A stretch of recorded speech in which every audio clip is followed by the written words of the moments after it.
All right, good afternoon, everyone. Uh, thank you very much for joining us today.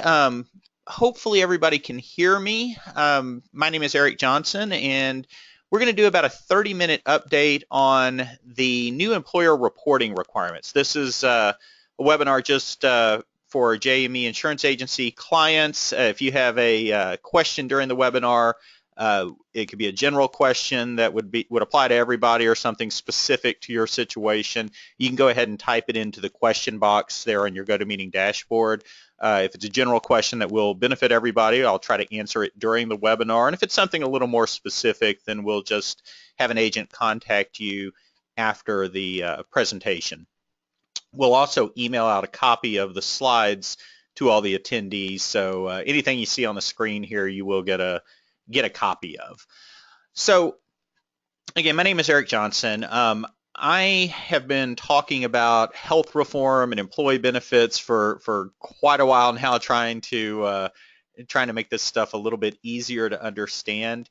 That said, the quick disclaimer is I'm not a CPA or an attorney, so this presentation is not meant to be tax or legal advice. Basically, what we want to do is let everyone take a look at these new forms that are required of either applicable large employers or self-insured plans, and hopefully make them a little bit less scary. This probably won't answer all of your questions, but really the goal of it is to let you see that most of the information that you're going to need to gather and report to your employees as well as to the IRS for the 2015 calendar year, most of it is stuff that you have easy access to, that you will know, and you'll probably have a couple of questions, but it won't be a huge number of questions, hopefully. And so that, again, is sort of the reason to take a look at it now. So let's go ahead and get started. And again, if you have questions throughout the presentation, just type them in, and I'll do my best to answer them either during or at the end of the presentation. So basically what we're talking about today is the new 60, 55, and 56 reporting requirements for health plans and for applicable large employers. That's a long way of saying that the Affordable Care Act added two new sections to the tax code, Section 6055 and Section 6056. That's probably the last time you'll ever need to hear that, because there isn't a Form 6055 or 56 that you're going to have to fill out. The forms are actually different, but the part of the Internal Revenue Code that refers to this new reporting requirement is Section 6055, Section 6056. So here are what those new requirements say. Section 6055 is applicable to providers of minimum essential coverage. What does that mean? Well, that's basically health insurance companies, but self-insured plans could also fall under the Section 6055 requirements. That said, JME does not have a lot of self-insured clients, and so this probably won't apply to you. Section 6055 will only apply to you if you are self-insured. If you're fully insured, so you're paying an insurance company each month and the insurance company is assuming the risk, then 6055 does not apply to you. The Section 6056 reporting requirements, those requirements apply to applicable large employers under the law. Now, an applicable large employer is one that's going to be subject to the employer mandate. It's the companies that have 50 or more full-time equivalents. So, you know, if you count every full-time employee as one, if you count your part-timers as a fraction of an employee, depending on how many hours they work, if you hit 50 or more, then you are considered an applicable large employer. So that makes you subject to the employer's shared responsibility requirements, the employer mandate, although you may have qualified for some relief this year and been able to avoid any penalties under it, you're still considered an applicable large employer. So if you have 50 or more full-time equivalent employees, then you are, even in 2015, subject to these 6056 requirements. And it doesn't matter when your renewal date is. So if you are subject to the requirements, then you're going to have to file the required form with the IRS for all of 2015, regardless of your effective date. If you're also a self-insured plan, then you would again have to file the required report with the IRS for all of 2015, regardless of your effective date. So even if you have a July 1st effective date, you're not basing this on plan year, it's based on calendar year. Now, obviously, because 6055 applies to self-insured plans and the 6056 requirements apply to large employers, there are going to be some companies that fall in both categories, and they're going to be subject to both requirements. So what the IRS says is that in order to sort of minimize the paperwork that's required for employers, if you are subject to both of these requirements, then there's not going to be a separate form to fill out. What they've done is they've just added a section to the form that is required of applicable large employers. So if you're a large employer, you fill out a certain form. If you're also self-insured, there's an additional section of that form.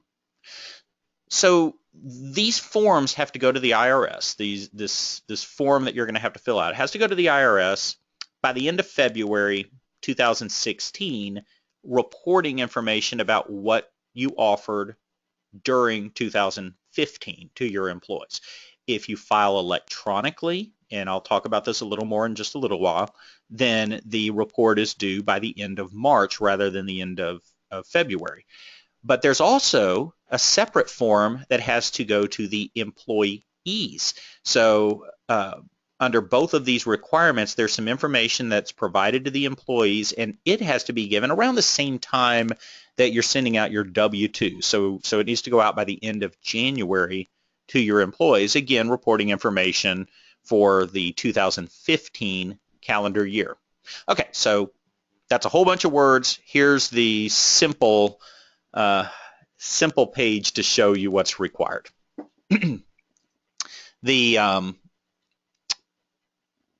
If you are a small company, if you have less than 50 full-time equivalent employees and you're fully insured, then you actually don't have any reporting requirements. Now, that said, if you are under common ownership with another company, and this will happen sometimes where you might have two companies under common ownership, maybe each one has 30 employees. So separately, the companies have less than 50, but when you add them together, you exceed the 50 mark. Then in that case, each of the companies would be considered an applicable large employer member and would be subject to these requirements. So if you have fewer than 50 full-time equivalent employees and you're not part of a larger group of employers that would push you over the 50 mark, and again, if you're fully insured, then there is no reporting requirement. Some smaller employers, those with fewer than 50 employees, have started moving to self-insured plans. Again, JME doesn't have a lot of clients like that right now, but it is something that in the future could happen. You know, we'll see what happens with the insurance rates over the next couple of years, but this is a strategy that your agent may talk with you about. And if you do go fully insured, even though you have less than 50 full-time equivalent employees, you will then have a reporting requirement. What you're going to have to do is fill out a Form 1094B, send that to the IRS, again by the end of February, and then a 1095B that goes to your employees. Each employee would get one, each full-time employee. That would go to them, each employee on the plan, and they would get that by the end of January. And then you would also send those to the IRS with the 1094B by the end of February. What's going to apply to most of you on this call is the third one, though. Most of you have 50 or more full-time equivalent employees, so you're an applicable large employer, but you are also fully insured, not self-insured. So what that means is you will have to provide each of your full-time employees, with a Form 1095C by the end of January, and then you will have to complete a Form 1094C. That serves as the cover page that you'll put on top of the big stack of 1095Cs that you filled out, and you'll send those to the IRS by the end of February. So that basically is going to be the reporting requirement for most of you on this call.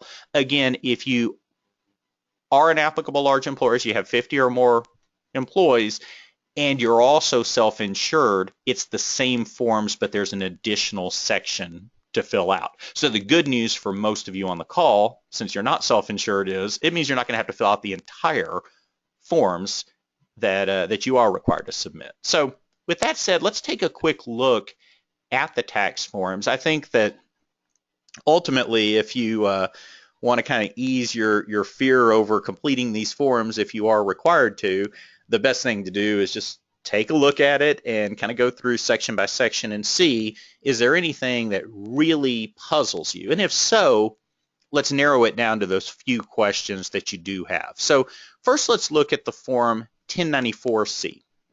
The 1094C is the report, again, that has to go to the IRS by the end of February. But as you see here, it also, at the top, it says transmittal of employer-provided health insurance coverage and coverage information returns. So not only does this serve as the form that you use to tell the IRS what coverage you offer to your employees, or maybe if you were eligible for some sort of transition relief from the employer mandate this year, not only does it provide that information to the IRS, it also serves as the transmittal page, sort of as, think of it almost like the fax cover sheet or something. You're not faxing it, but it's the cover page for all of the 1095Cs. So you would take this form, put it on top of the big stack of 1095Cs that you completed for each employee, and send that to the IRS. So this form is 3 pages long. You can see the first section here just has some general information about the employer. The second part has a few questions to complete, which we'll take a more detailed look at. The third page, or I'm sorry, the second page, part 3, month by month, wants some information about your company. Did you offer minimum essential coverage to the employees? How many employees did you have? How many full-time employees? How many total employees? Were you part of a larger group, and did you qualify for some transition relief? So month by month, if it's an all-year thing, then you can just check yes for all 12 months or no for all 12 months and enter that information once. So that's page 2 of this. Page 3 only is going to apply to companies that are under common ownership. So if you're under common ownership with one or more other companies, you don't really need any information about the other companies. What you have to do is list the names of them and the employer identification numbers, and that's it. So really, if you think about it, there's one front page to fill out. There's a second page that is probably going to be the same information all year long, so it's really one line of that page. And if you're not under common ownership, you get to ignore the third page, and that's it to this form. So it's not as big and scary as a lot of people think it is. The other form that we need to take a look at is the 1095C. Now the 1095C is the form, again, that you're going to complete and provide to each of your full-time employees. On this form, there's some information up at the top that you're going to enter about the employee, some information you're going to enter about you as the employer. There's 3 questions that have to do with the coverage that you offered to your full-time employees. And then part 3 here, the bottom half of the page, it only applies to companies that are self-insured. So if you're a fully insured group, which most of you are, you don't even have to complete this bottom part. So you're really doing half a page of work. It's not that much information that has to be provided.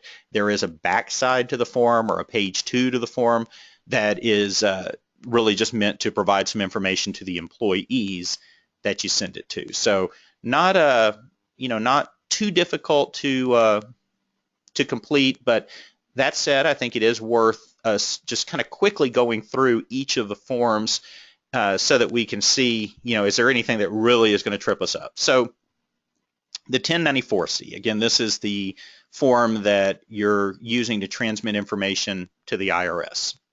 So it starts off with part 1. Part 1 just wants information about you as a company. So, name, address, that sort of stuff.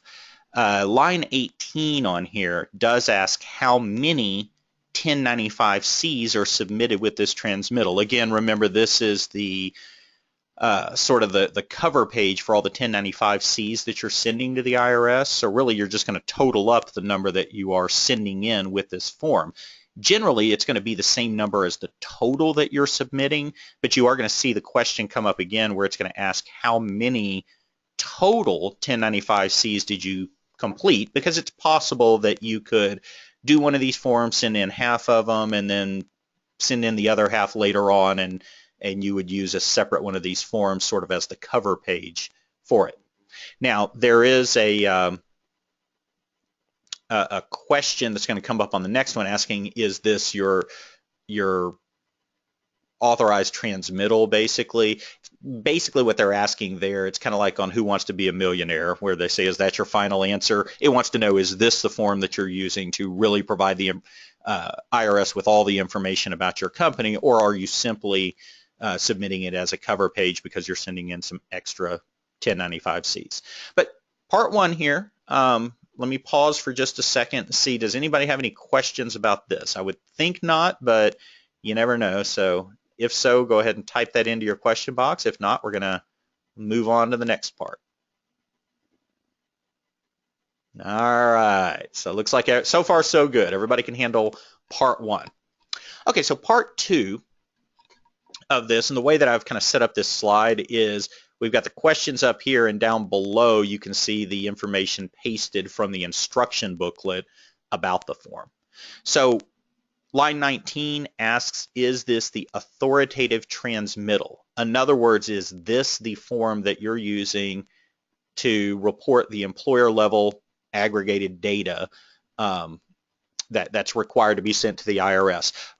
The answer to that is almost always going to be yes, that it is. The only time it would not be, again, would be if you sent in 2 separate stacks of 1095-Cs and this was serving as the cover page for one of them. In that case, you would check no. But in most cases, you're going to fill out this form and then put it on top of all the 1095-Cs and send it in all at once. So the answer to 19 is pretty much going to be yes for most of you. Okay. Line 20. You can see lines 20 to 22, all of these questions, you only complete these if the answer to line 19 is yes. If this is your authoritative transmittal, if this is the one that the form you're using to report the info to the IRS, then you would fill out the other 3 lines. So line 20 wants to know how many total 1095-Cs did you file. You're going to need to do a 1095-C for each employee who was a full-time employee for 1 or more months during the year. So basically for every employee that's full-time at least 1 month, fill out the 1095-C, total those up, and you're going to put the answer there. Okay. Line 21 says, is the applicable large employer member a member of an aggregated applicable large employer group? That's a long way of asking, are you under common ownership? Do you have some sister companies? If the answer to that is yes, then of course you would check yes here, and then you would have to complete part 4, which is page 3 of this form. If not, then you're going to be able to skip page 3 of the form. Line 22. This is really the only one that I think is going to give you any trouble on the whole form. And we're not going to go into too much detail on this right now. We'll, as we get a little bit closer to the end of the year, we'll probably do some, put some information on the website. We're kind of revising the website right now. We'll put some information on the website that will give you a little more insight into how to answer question 22. But really what they're asking here is information about what you offered to the employees, and did you qualify for transition relief in 2015. So line 22, if you go to the instruction booklet, it has a pretty lengthy explanation. So what I would advise you to do here is it's pretty easy to find. You would just, Google 1094C instructions and it'll pull it right up. Go down to line 22 and read through this. It explains what code A has to do with, or what they're asking there, and it gives an alternate method to report the information. What are they asking with part B, C, and D here? So again, for the purposes of this webinar, we don't have time to go through all of these. We'll provide some more information later on about it. These are the sorts of things, though, that if you were going to ask your tax advisor a question on this, this is probably the question that would maybe give you a little bit of trouble. Okay. Then you get to page 2, part 3 of the form. And on this, again, it goes, January through December, or line 23. If it's the same answer for all 12 months, then you would, just fill out that line. But they're asking 5 questions here: A, B, C, D, and E. So A wants to know, did you offer minimum essential coverage to at least 95% of your full-time employees? Okay. So if you did, then you would check yes. If you did not, then you would check no. Minimum essential coverage is simply a group health plan. So did you offer group coverage to at least 95% of your full-time employees? Okay, easy enough. B wants to know, how many full-timers did you have on a month-by-month basis? It's grayed out because you actually will need to go through on a month-by-month basis and total up all of your full-time employees. Now, it does ask full-timers that were not in a limited non-assessment period. So what is a limited non-assessment period? Well, there's really 2 of them that might apply to you. One would be if somebody was in, let's say you have a 90-day new hire waiting period before people are eligible for benefits. That's considered a limited non-assessment period. So you're not required to offer coverage during that 90-day waiting period. And so you would not include the employees in the full-time count there. If you have some variable hour employees and you're using the look-back method to determine who to offer coverage to, then if you apply an initial measurement period for those variable hour employees, which of course can be up to 12 months long, then that initial measurement period is also considered a limited non-assessment period. So you wouldn't count those employees. Otherwise, any other full-time employee working 30 hours a week or more would be included in this count. So we got a question here. It says, do we have to go back to employees that are no longer with us that had health insurance, or just the current employees?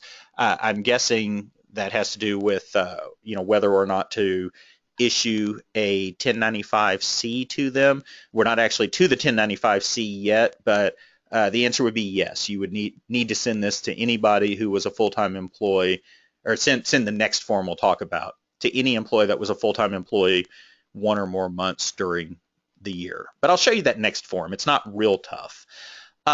But you would certainly include them in these counts. So you month by month look at that. It also wants a total employee count for each month. Now this one's kind of weird because there's no place in the health reform law where the IRS actually uses total employee count. Instead, they use something called full-time equivalent count, or total employees including full-time equivalents, but that's not what they're asking. If you look at the instructions, it actually does want to know how many total employees, full-time and part-time, you had each month. So you're just counting bodies here. So it's actually a pretty easy number to come up with. D wants to know, were you during these months, were you a member of an aggregated group? Were you under common ownership? Obviously, if the answer to that is yes, the answer is probably yes all year long, unless at some point during the year, maybe you bought another company or were sold to another company. But in general, the answer is going to be yes or no all year long. And then finally, and this is really the second point in the entire form that I think you may have some questions, is line E, where it asks about the 4980H transition relief indicator. In other words, if you were eligible for transition relief, either because you have 50 to 99 full-time equivalent employees this year, or because you have 100 or more and you're not offering coverage to enough of those employees, or had a non-calendar year plan, if you're taking advantage of some of the transition relief, there's a code you're going to have to enter here in line E. Okay, and that's included in the instruction booklet. And then we turn the page, we go to page 3, part 4, and again, this only applies if you answered yes to question 21, which says, are you a member of an aggregated applicable large employer group? Are you under common ownership? If the answer is yes, then you're going to list the names of the other companies under common ownership, as well as their tax ID numbers here. You don't have to provide any information about the coverage they're offering. The IRS just wants to know what other companies are under common ownership because let's say that you have 60 employees. You know you're an applicable large employer and you have to fill out this form. Well, they want to know, yeah, there's this other company out there and it only has 15 employees, but it's under common ownership. By you providing them with that information, now they know that the other company, your sister company, also has to complete one of these forms because when you add the employees of all the companies together, you're over 50, so that makes them subject to the requirement as well. Okay, that's it for that form. Now, the other form, the 1095-C, this is the one that you have to complete for each employee. As you can see on this one, there's 3 sections. It's a 1-page form. Section 1, kind of like the last one, it's got basic information. If you've got a question about this part of the form, please type it in, but my guess is nobody will. It's just asking information about the employee and then about you as an employer. Okay, so part 1 is pretty easy. Part 2 is simply 3 questions.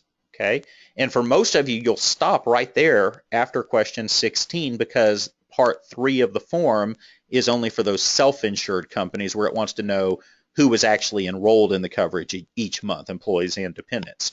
So for these 3 questions, little bit tricky. This will probably, generate a few questions on your end, but the good news is it's only 3 questions that you'll probably maybe have a little bit of a tough time with. So the line 14, this is the set of instructions that are included on the back of the form that you're sending to the employees. So it's the instructions to the recipient.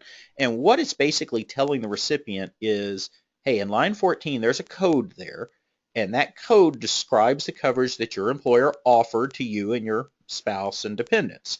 This information relates to the eligibility for coverage that's subsidized by the premium tax credit for you, your spouse, and dependents. So in other words, the IRS needs to know, did the employer offer coverage to the employees and to the dependents so that it would know whether or not those employees and family members were disqualified from getting a tax credit in the individual market.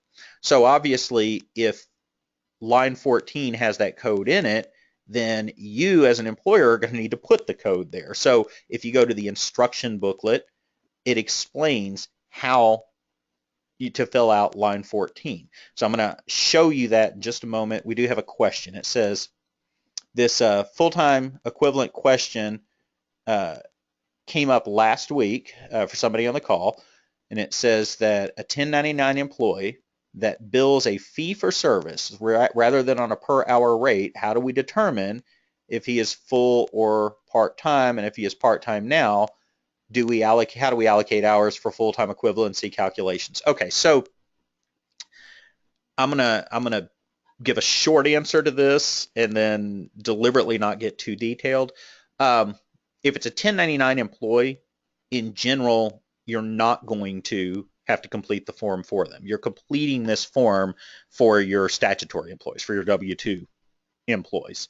So if it's a 1099 employee, then technically they're not an employee and you shouldn't have to fill out this form. Now, if you offer coverage to those 1099 workers, then the insurance company or self-insured employers, if you had a self-insured plan, they would have to complete the form indicating what coverage was actually taken. But if they're not a full-time employee, they're not an actual employee, then you shouldn't have to complete it for the 1099ers.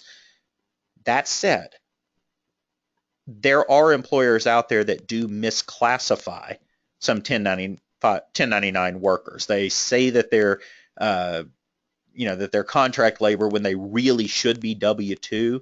And I would just say be careful with that. There are some things that, the IRS will use, and both the IRS and DOL, Department of Labor, will use to determine if somebody should be, uh, a 1099 employee or if they should actually be W-2. So, if you control the hours, if they work exclusively for you, you provide tools, that sort of thing. Some of those things are going to be indications that they should be a W-2 employee. And if you ever get audited and the IRS or the DOL determine that a 1099 worker should have been classified as a W-2, then they can go back and apply some of the penalties under the employer mandate, as well as some other penalties, but they can go back and apply those retroactively. So be careful about classifying somebody as 1099 if they're not. Certainly don't shift people who are actual full-time employees for you. Don't tell them, hey, you're no longer an employee, but we'll hire you as a contractor. That's going to be a big red flag, for the IRS. So anyway, just be careful on that. Okay. So if you have a more detailed question about that, you can email us after the presentation, or I know somebody did ask a follow-up question. We'll come back and get with you on that after the webinar. Okay, so line 14. What this is telling you as the employer is that you do have to enter a code for each calendar month, January through December, even if the employee was not a full-time employee for one or more of the calendar months. In other words, you're supplying this document to the employees that were full-time at least 1 month. If that's the case, then you are going to have to fill out this and put a code in there for each month of the year. Okay, what kind of codes do you have to put in? We're not going to go through every one, but I just want to show you they've got this list of codes here, and you can, from this list of codes, kind of determine which one applies to the employee. So the first one, 1A, it says qualifying offer. You offered minimum essential coverage to the employee. The cost that the employee had to pay for that health plan was 9.5% or less of the federal poverty line for a single individual. Okay, well, so that's about $1,000 a month, which means that if you're offering coverage, it provides minimum value, which any plan offered through JME provides minimum value. So you're offering minimum value coverage to the employee. If the employee isn't having to spend more than about $95 a month for that coverage, for their single coverage on the plan, then your code is going to be 1A. Now, if they're having to pay more than 95, then there's going to be a different code. But for a lot of you, 1A is going to be the code that you're going to enter for the employees for those months that you offered them coverage. 1B, it's kind of a silly one. It says minimum essential coverage, providing minimum value is offered only to the employee. My guess is that's not going to apply to anybody on the plan where you're excluding all dependents. 1C, you offer it to the employee and the children, but not to the spouse. That's not going to apply to anybody. 1D, you're offering coverage to the employee and the spouse, but not the children. That also is not going to apply. So, yes, there's a lot of codes. Most of them, there's no chance that they're going to apply to you. So read through the codes, and for a lot of your employees, I think the answer will be clear, which code you would need to enter. Okay, so that's going to be on line 14. You have to enter something for each month. Line 15, what was the employee's share of the lowest cost monthly premium for single coverage? Okay, so if you offer, let's say, 3 plans to your employees, whatever the lowest cost plan was that provided minimum value, and again, all of our plans, I believe, provide minimum value, how much did the employee have to pay on a month-by-month basis for that? What was their employee contribution amount? Pretty easy to figure out. it's probably going to be the same all year long, or if you have a mid-year renewal date, then maybe halfway through the year, whatever your renewal date is, that number will change, but at most, you're probably only going to have two sets of numbers on line 15. And then line 16 wants to know, I'm sorry, and then line 15, there's a little bit of an explanation. Line 16 provides the IRS with information to administer the employer shared responsibility provision. So the instructions to the employees when they get the form is none of this information affects your eligibility for a premium tax credit. This is just information the IRS uses for purposes of the employer mandate. So if you go to the instruction booklet, there's another series of codes here. This one's a lot more detailed. And again, that it's a little deeper than I want to get in today's call, but we'll provide some follow-up comments on this and some future articles that we'll put on the website. Okay, and then you get to part 3. Again, part 3 does not apply if you're a fully insured group. It only applies to self-insured applicable large employers. So if you have 50 or more employees or less than 50 employees, either way, if you're self-insured, then you would have to complete this. And really all you're having to do is list the employees and their dependents and check which months of the year they were actually enrolled in your group health plan. So that's it for that form. Okay. You probably do have some questions. Hopefully just running through the forms answered some of those questions for you, but if you have additional questions, the IRS has prepared a list of frequently asked questions for Section 6056, which is the section that's going to apply to most of you, 6055, which applies again only to self-insured employers. What I did here for the PowerPoint, because we'll send you a copy of this, is I've actually pasted all of those Q&As into it. So you've got the link down at the bottom. You can certainly copy and paste that into your browser in case they update these FAQs. You can go to the website and get the most up-to-date version. So you'll want to check back time to time. But this just goes through all sorts of questions about the reporting requirements. What are the requirements? When do they go into effect? Again, it's going to apply for all of 2015. My favorite question is number 3 here. Is relief available from the penalties when we mess up on this? Because employers are concerned that they will make some mistakes, and it says, yeah, they'll work with you on a short-term basis if you do mess up. Where can you get more detailed information? If you really want to read through the rules and regulations, there's some links to them right there. Who's required to report? It's, again, applicable large employers, including smaller companies that are part of an aggregated group where the total is more than 50. Are nonprofit and government entities required to report? Yes is the answer to that. What if 2 companies are under common ownership? How do they comply? Each one has to complete their own form. You don't have to enter any information about the other companies other than the name and tax ID number of those companies. Who's not required to report? Well, if you have fewer than 50 employees, you're not required to report under 6056, but you may be required to under 6055 if you're fully insured, self-insured. And then it gets into some more detailed questions. Are there different methods to report the information? What's the general method of reporting? What are the alternative methods? Can a third party help you? Yes, they can. So if you want to, get a CPA to help you or a third party administrator, you certainly can do that. Can you issue the employees more than one employee statement to give them the necessary information? It's only half a page worth of information. You're not going to want to do that anyway, but the answer is no. What info must you report to satisfy the requirements?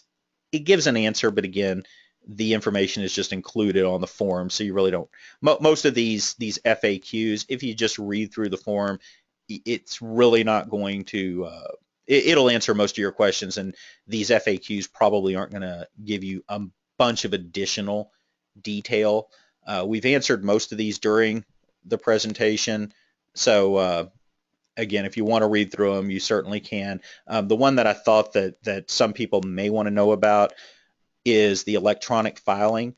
because again, if you file the forms electronically with the IRS, you have until the end of March rather than the end of February to provide the information to the government.